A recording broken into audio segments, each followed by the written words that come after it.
Hey crafty friends, today I'm excited to bring you a brand new workshop, and this time I am remaking or reimagining an existing workshop. So this is called Peaceful Days and it is just about to launch. This one comes out September 3rd and you buy it all as a kit. It comes with directions on how to cut paper and then directions on how to build your layouts. So really good for all levels of scrapbookers, but I decided that I wanted to remake these because I thought the papers were so beautiful and kind of do them in a little bit different style. So my inspiration for these pages, I have 6 pages altogether, 3 double page layouts, just like I normally do. And I have added in this new specialty paper. This is called Earthen Toned Metallic. And it's kind of like a bronzy color, super pretty, perfect for fall, definitely. And I was kind of going for subdued tone on these layouts. It could be more masculine, more fall even, great for family pictures, great for scrapbooking, just like everyday life. You can see I have some splatter stamping. I'm going to show you this technique here. I always like to mix in some techniques with my workshop guides. So I'm going to show you the coloring part there. I did lots of inking around my circles. I felt like it gave them so much extra dimension. And then I also inked around the outside of my pages. We have more texture from the ripping here. And I thought the darkness around the outside, this is with Secret Sea ink, and it just really adds a little bit of depth to it. Over here on this other page, I took the journaling piece and also inked it with Secret Sea. You can see more of that splatter. And again, those beautiful florals. This is gold embossing. And then some really easy coloring that I'm going to show you how to do. If you don't like coloring in, I think you'll still be good to go with these because it is super simple. And of course, with those extra hits of metallic there, you can never go wrong. So that is the first double page spread. I'm going to pull this out of the way and we will jump in and give this technique a try. All right, I am working on top of my glass mat here. You can work on a craft mat, anything that you don't mind getting inky. And I'm bringing in the Gallery Bloom set. I use this a lot in this workshop. And I used both the dies and the stamps. So there are dies that cut out the stamped images, and then there are standalone dies, which is what I use to cut the metallic paper with. So all of these little leaves and flowers, those are all from those standalone dies. So let's start off doing a little bit of stamping and embossing. I have Ranger Princess Gold embossing powder. Any gold will work. And then I also have some Crumb Cake cardstock. This is the two-toned, and I'm going to use the dark side. So I did actually use the light side for my base pages on this, and the two-tone cardstock is just so awesome because it gives you double the amount of options for colors. Grabbing my Versamark here, I went over my paper with my anti-static pouch just to try and help it not hang on to extra embossing powder. I'm going to give that a quick stamp. And then I like to catch my embossing powder in a coffee filter. Just find it really easy to get it back where it needs to go afterwards because you always have extra. Just tap off the excess and then we're going to heat it. Now the best way to heat it is to use a heat tool that is meant for embossing, and you want to let it warm up first for a little bit before you take it directly to the paper. Melt the powder just until it melts. If you heat it too long, it kind of just absorbs into the paper and you lose all the beautiful dimension. So next step, I'm going to grab my ink. This is Pecan Pie or Pecan Pie, however you like to say it. And I am going to grab a little mini blending brush. So this is one that I got in a 3-pack off of Amazon. There's 3 different sizes. I will link it down below for you if you want something similar. This is what I'm using to do the coloring in this workshop. I find it super easy and fast to do. So I'm just going to tap in, and then I like to tap off either on some scrap paper or on the edge that I'm not using. Keeping in mind we are going to die cut this out. And the reason why I tap off is because I don't want to get like a blunt circle. So even when I bring this to my piece, I am just putting it down and right away going in a circle. It's up to you how far you want to bring it out. I just always like to keep a bit of a highlight around the edge. If you take your color right to the end, then you lose that kind of shadow and highlight look. I'm going to add some on my leaves. Don't worry about getting the ink on top of your embossing because we will fix that after. So just go ahead first and quickly color. I love how fast this is. And you see what I mean about you don't need to enjoy coloring to be able to do this. Now, I always like to put my darkest color kind of towards the center of the flowers and then lighter around the edges. So that looks pretty good to me. You see that didn't take us too long. And now I just need to wipe off the embossing. You can use a paper towel or a rag or a tissue, whatever you have handy. And you just want to lift that bit of brown ink that is sitting on top of the embossing. You want to get that off because otherwise it will transfer onto your fingers, onto everything. So now I can just rough cut this out and then use the die to die cut that in my machine. And there is our finished flower. So you can see how it looks kind of dark on one angle, but as soon as it catches the light, it just kind of glows. And I think that shading just adds a little extra something to it. And you can see on the other flowers on this layout, I've done a similar thing, having darker areas, lighter areas. You really can't go wrong. And you could skip the shading altogether if you wanted to. All right, let's go ahead and have a look at layout number 2. This one has a slightly different vibe. There were some really nice tree stickers and die cuts that came in this kit, and so I couldn't resist using those. And I brought in this new set. This is called Light and Wonder Dies, and this is wonderful for building scenery. If you enjoy doing that on your pages or your cards, there's a whole bunch of different dies in here that lets you build up a whole scenic background, even mountains and things in the background. There's cloud dies. It's a really fun set. And you can see these trees that are peeking out here on the side. That's actually this die cut just cut in half, and then I just spread them out.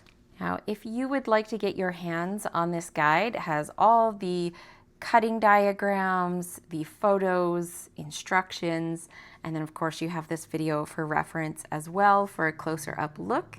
If you live in Canada, you can place an order on my Stampin' Up website for $80 or more before tax and shipping, or you can join my Crafty Hearts team and you will enjoy all of my guides and my downline Julie Carrier's guides for free. You always get a free guide every single month. And if you are outside of Canada and therefore cannot order from me, well, you are in luck because you can purchase just the guide at the link down below in the description box. All of this ink up here around the top is Secret C, and I used a blending brush to make it nice and soft. And then I used a mini ink blending tool to do my edges and keep those really crisp and close to the edge. You can see I brought in ink on this piece as well. And then I've layered together stickers and die cuts. And I will mention that the stickers in this kit come with a very thick white border. Same with the die cut trees. And so what I did is I went in with my scissors and I just cut fairly close. I left a thin white border, but not really thick, just enough to kind of help it stand out against the background. Same on the trees. You can see there's a thin white border, and that is totally personal preference. If you don't mind having the thicker white borders, you can just stick them right on. Or if, like me, you like to have a little bit smaller borders, then you can trim those down. These are actually fairly easy shapes to trim up. It didn't take me that long. So let's go ahead and have a look at the ink blending that I did on here.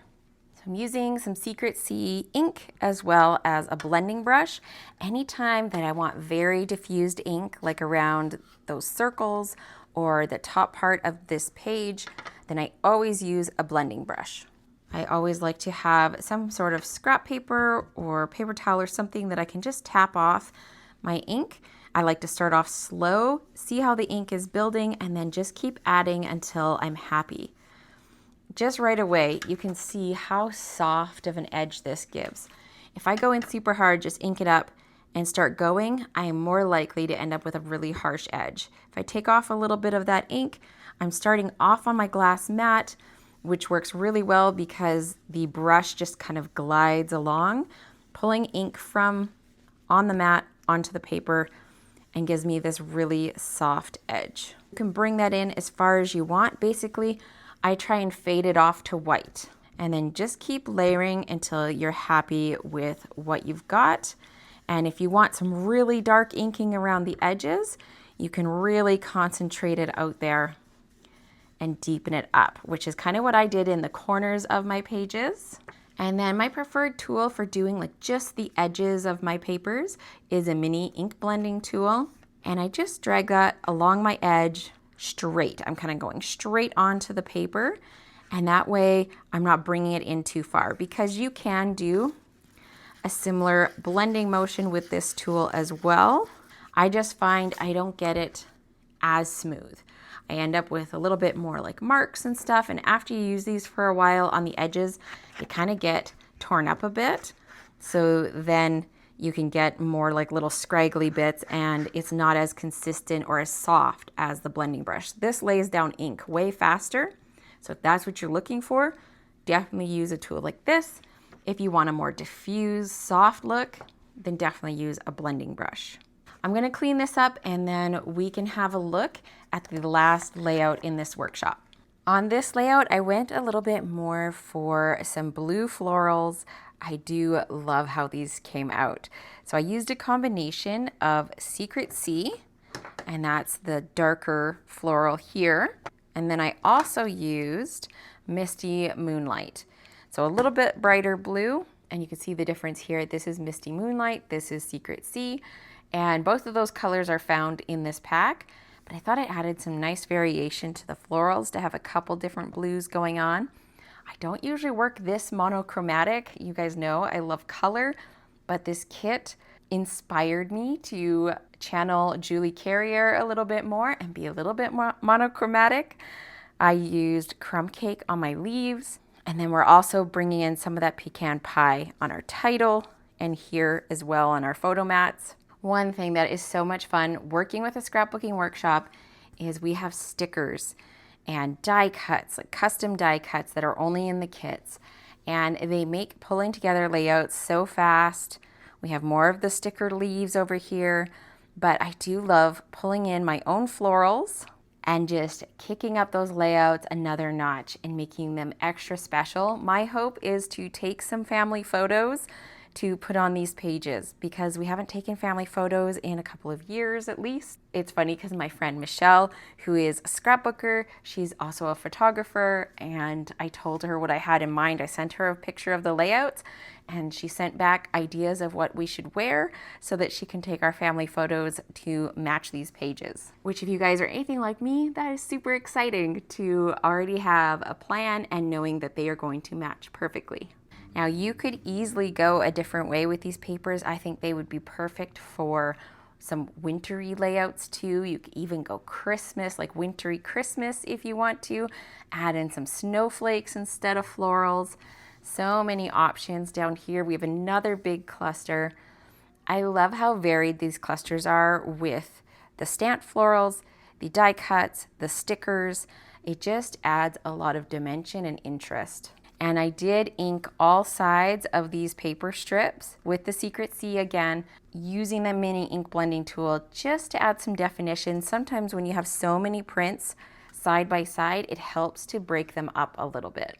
Oh, and I didn't want to forget to mention, when I was coloring my florals, I did use the medium size in these little blending brushes. And then same as the other ones that are embossed, even though these are stamped in Secret Sea ink, I took Secret Sea ink over top and just blended in those darkest areas first. And as there's less and less ink on the brush, then I just go wider and fill in the whole shape. So that's how we end up with the nice darkness. Sometimes dip back in there and add more dark ink as well in those shaded areas and just build it up until it's at a place where you're happy with it. Now, I did stick to the smaller blending brush with these leaves because you can see they're kind of narrow. There's a lot of little spots. So I just used that with the Crumb Cake ink and just went in with the really small brush, and that worked the best. Plus, you don't really want to be switching your brushes back and forth from like brown to blue. And so it was easier just to have one brush with one color and one brush with the other color. Now, the nice thing with this is it's not embossed, which means you don't need to go in and clean it up or rub off any of the ink. It just absorbs into the paper. And of course, if you prefer not to color with ink blending, you can always color with your markers or colored pencils as well. Cannot wait to get some pictures on these layouts. These trees make me think maybe we need to go to the mountains. You know, the set of pages that I do for workshops, I usually always do 6 pages. They don't always need to be for the same event or, you know, perfectly match. I think it's fun to add some variation between them. Oh, and I wanted to mention the splatter stamping that I did on here. I used the Elements of Text set. I believe this one is in the Last Chance. And if you haven't picked it up yet, you definitely should, because these scripty elements, these splatter elements, this is one of those sets that's just going to be on permanent rotation in my stash because it adds just that little extra something. You know, I had my clusters and everything on here. I'm like, it needs a little something in the background. And so what I do is I stamp full strength and then I keep stamping. So you can see how I have lighter and lighter splatters here, and that just helps fill it out a little bit, blend it so you don't just have like a harsh splat, like just one harsh splat and nothing else around it. I really like to help it blend in and look like it's part of the page. And so oftentimes I will like stamp and then stamp and stamp and stamp until there's no ink left on my stamp. And that works really well just to bring in that extra texture. I hope you enjoy how I reimagined this kit.